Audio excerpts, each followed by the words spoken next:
Hi friends, இன்றைக்கி டே 17 Sunday morning Horlicks குடிச்சிட்டு சர்ச்சுக்கு கிளம்பியாச்சு. இன்றைக்கி சர்ச்சில் விமென்ஸ் ஃபெலோஷிப் ப்ரோக்ராம் இருந்தது. நான் ஒரு டான்ஸ் பண்ணியிருக்கேன். ஃபுல் வீடியோ நம்ம சேனலில் அப்லோட் பண்ணியிருக்கேன். டைம் இருந்தால் ப்ளீஸ் செக் பண்ணிக்கோங்க. 12:30க்கு ஒரு பனானான்னு ஒரு லட்டு சாப்பிட்டேன். 2:30க்கு உருளைக்கிழங்கு காரக்குழம்பு 2 முட்டை அண்ட் 1 கப் தயிர் சாப்பிட்டேன். 4:30க்கு டீ அண்ட் பிஸ்கட் சாப்பிட்டேன். இப்போல்லாம் சண்டேஸில் எங்கேயாவது ஃபங்க்ஷனுக்கு கூப்பிட்டாலே ரொம்ப கஷ்டமாக இருக்குங்க. ஈவினிங் ஃபஸ்ட்டெல்லாம் எங்கேயாவது போகலாம் அப்படின்னாலே ரொம்ப சந்தோஷமாக இருக்கும். ஆனால் இப்போல்லாம் வீட்லேயே இருந்தால் போதும், ரெஸ்ட் எடுத்தால் போதும் அப்படின்னு தான் தோணுது. உங்களுக்கும் அப்படி தோணுதான்னு கமெண்ட் பண்ணுங்கள்.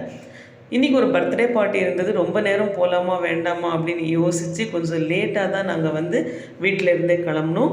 ஸோ அங்கே கொஞ்சம் ஹெவியாகவே டின்னர் இருந்தது. எனக்கு பிளான் இருந்திருந்தால் இன்றைக்கி டே ஃபுல்லாகவே நான் கரெக்டாக பிளான் பண்ணியிருப்பேன். ஸோ அன்பிளான்டாக தான் மட்டன் பிரியாணி, ருமாலி ரொட்டி எல்லாமே சாப்பிட்டு முடிச்சாச்சு. தேங்க்ஸ் ஃபார் வாட்சிங். Have a good day.